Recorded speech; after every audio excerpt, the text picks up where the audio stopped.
everyone in his path. And that is also true with the rest of RRQ. They just want to go straight and, use their mechanical skill in play. And now we are heading into the game. So. Yeah, no more waiting for us. We're going to get straight into the game. Ladies and gentlemen, are you ready? Once again, can we hear it in the chat? Hashtag Malaysia Bole or hashtag Indo Pride. Only one of these teams are going to be moving on here in this best of 5, but let's have a look at how these lane matchups are going to go as Momo is going to be on as Esmeralda up against the Ruby here. So we see, so far, things are going to be so good. Contention for Little Wander is going to be happening in a bit, but RRQ doesn't seem like they want to take that kind of priority.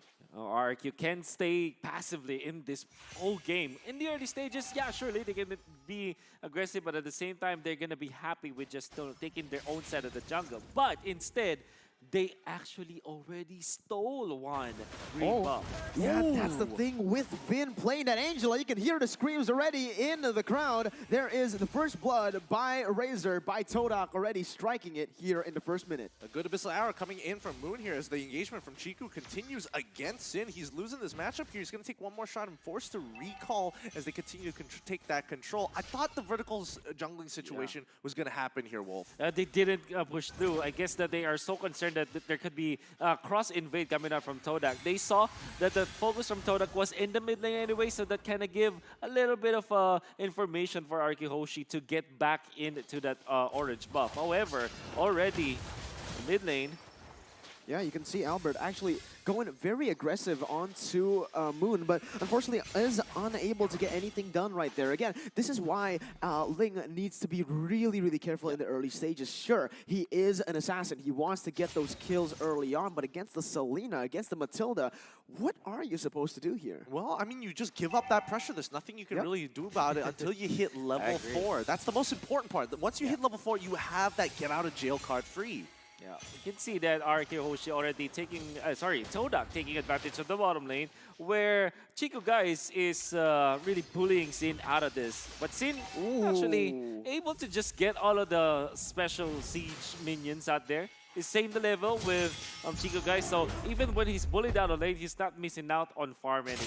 Yeah, that's the veteran power coming in, man. We know that he knows everything to do with Mobile Legends. The experience comes in very, very hard, but we need to see this. What is going to happen? Albert does have that purple buff. A fight might be happening here. Might be happening, but Albert chooses to go to the top side. It's going to be Momo using the Falling Star Moon to get out of there.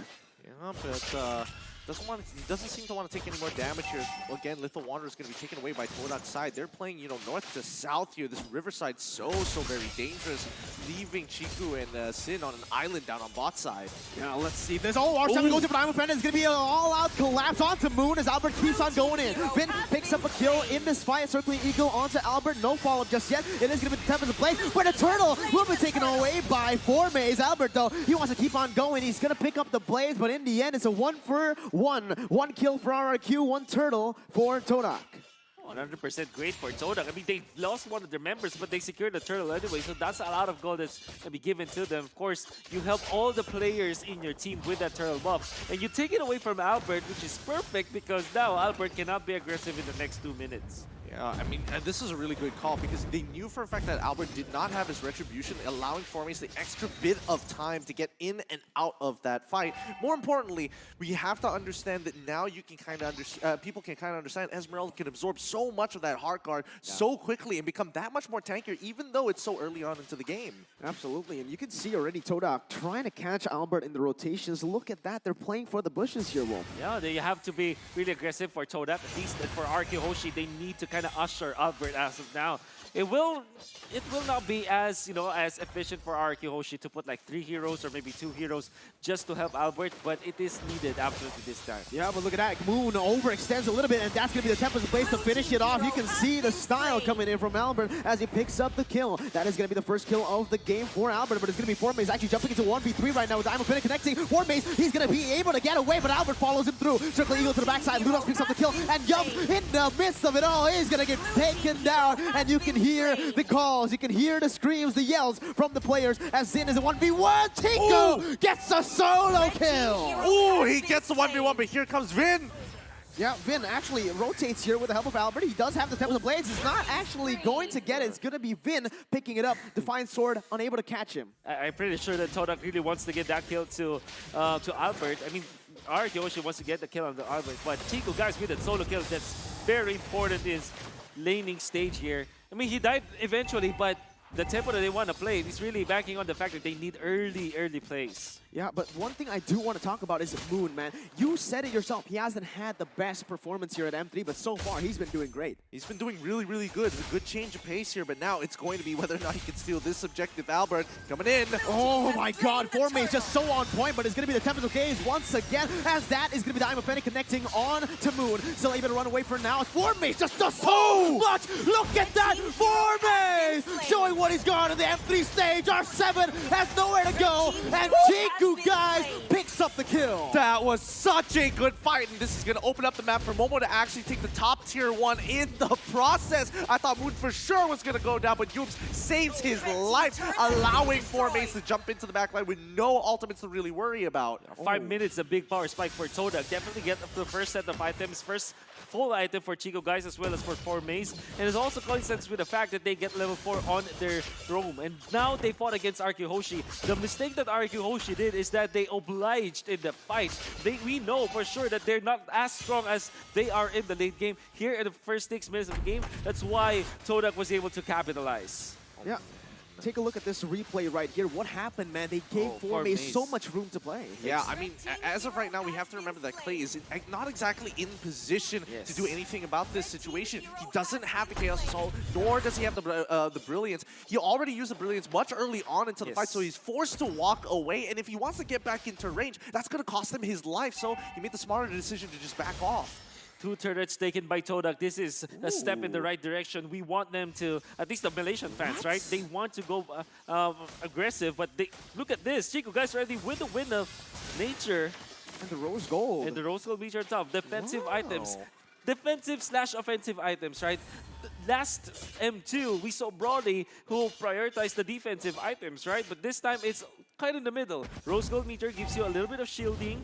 And of course, that Wind of Nature helps you sustain against Albert when a team fight does break out. Yeah, I have no idea what they're going for right now. RRQ HOSHI, they're losing turrets for nothing at this point. 3 turrets to 0 for TODAK. As in the mid lane, another fight ensues here. Sin is the midst of it all. Still able to run away with the entropy, but it's going to be actually the Circle Eagle coming in. Phantom Execution on the backside is going to be everything collapse onto RRQ. Still able to get out of that situation. But as you can see, RRQ, they're losing objectives all across the board, and that means pressure for TODAK. Yep, this is great. I mean, RRQ understand that position, not exactly the best. They were worried about where Momo was going to be coming from, and once he revealed himself, they realized they didn't have the position to do so. Turtle is coming up. They don't want to waste any more resources than they have to. Good, no commitment, and disengage for RRQ. Oh, but maybe they want to go for more right now. R7 gets caught really bad right there, but they might just collapse onto Yums right now. Is that the right target? Albert uses a lot of the abilities, a lot of the resources onto that man, and the Abyssal Arrow connects onto Albert. He gets slain, and RRQ are running for the hills. Clay go for his killing spree, but 4Mace, he's on for a rampage. He's gonna get dodged away, and look at the backside. What? RRQ Clay, he's coming in with a triple kill. Chiku can't manage to finish him off, and the hot guard just save him once more, as Sin is able to come back to push him away. Oh, that is so unfortunate. A great 50-50 there coming in from both of these teams. Clay coming out gigantic in that fight. He only has the Clock of Destinies, and he's making every bit of damage count, but not to mention, let's look at this replay one more time. Great sidestep coming in from Sin, baiting the rose, the Thorn Rolls to go into the opposite direction, but just the raw damage. Clay comes in, he flickers into the bush, and then Chaos Assaults back out to finish off anybody who's walking away. That sidestep, Sin. my goodness, Sin. It was good. It was so good. If he got that, if 4Mace got that kill, Vin probably would have died as well. Dude, in Indonesia, he made this exact same play, but on the Esmeralda, he literally dodged everything, and he's doing it at the world stage. You know, even when they're behind, they can still pull off these mechanical power plays. I wonder what item Sin picked up actually to provide him with that kind of movement speed, but at the same time, he really utilized the spacing so well, even like trying to push away Chico guys when the fight already broke out. Then again, TODAK gonna be back in business as they take out another turret. That's the 4th one compared to 0 of RRQ HOSHI. I mean, so far it's looking good here. I mean, the kill score is pretty nice overall, but on the top side in the cross-map plays that are being made, it's just tough. It's tough to handle as RRQ wants to stick together. Yeah, but look at that. Albert actually jumps in all the way to the backside, still able to get one kill, goes away instantly with the previous points and able to get away, but Clay will be able to get out of that one as well. This is just clean by RRQ, but the problem still stands. They have no pressure. They're losing all fronts in the side lanes. Now, big play coming out from Albert as he already calculated that in his head, right? He is a master of the Oling anyway, so he knows his limits. Oh! Oh my god, so close. So close by both the members, man. Formace jumps in. I'm offended being used, but missing out. Everything is just so well calculated, and this is where we actually can see TODAK and RRQ's mechanics, man. You know what? I think that TODAK's actually happy with that, as Formace actually forced the usage of the Wind of Nature coming out from Sin. So that's already done and dusted. As expected, the Hunter Strike was the choice for Sin. That's why he was moving so quickly when he was being chased down by Formace. And now TODAK still has got the lead, but RRQ HOSHI are stacking up the items now. With Dominant Size on R7, maybe they can fight. Yeah, Moon so far has been landing some really good Abyssal arrows so far. This is the Moon that we were hoping to see during the group stages. Looks like he's feeling much better, but that might not be enough. Bottom tier 1 goes down, and we're already seeing the endless battle coming out of Albert. Yeah, that's really what's scary about the Ling. All of a sudden, you get turrets down just because of the split pushing tackle. I mean, TODAK, they saw an arrow, they flew an arrow in the mid lane, it hit, but they cannot engage. The moment that they spent about maybe 5 to 10 seconds in bad spots, RRQ HOSHI can easily punish that. Yeah, and as you can see, again, the side lane is still being controlled by TODAK with Chico rotating everywhere. It's really hard for them to try to look for the side lane push because of so much pressure that they have. But look at that, Moon goes in for the Abyssal Arrow, unable to connect. RRQ still is able to breathe at this point. They're waiting for the 12 minutes, maybe just to pop the Lord this time. They still have got the advantage. But we'll see if it's going to be just after the positioning. Oh my god, look at the damage coming in. It's going to be Albert jumping in all the way to the backside right now. Tempest of Blade still available, being able to dodge everything as he keeps on going. Double kill picked up by RRQ as they're looking for more fights on the board. Goes in under the turret with the falling star. Will be able to connect it onto 2, but he is going to be forced back away. Chiku now in a 1v4 will be able to go for some pickoffs right now with 4 people chasing him down. He goes in for the Torn Apart Memory, unable to get anyone done, but it's going to be the Ivan connecting. Wind of Nature won't save you now, but maybe it will. He still managed to get away, and the outplay is almost happening here. Sin is going to be the target, but Yubes, he might have bit too much that he could chew. Clay has come to play. They've fallen into it again. TODAK overcommits to this fight, and unfortunately, Chico needs to remember, he isn't playing on this Wanwan. It's Brody. There's only so much outplayability you have, and even Yubes was trying to enable him. Just wasn't enough. Oh my god, they're going to go for more Gideon. The Tempest of Blaze is there, and that's going to be the kill for the baby alien. Goes in under the base, doesn't even care.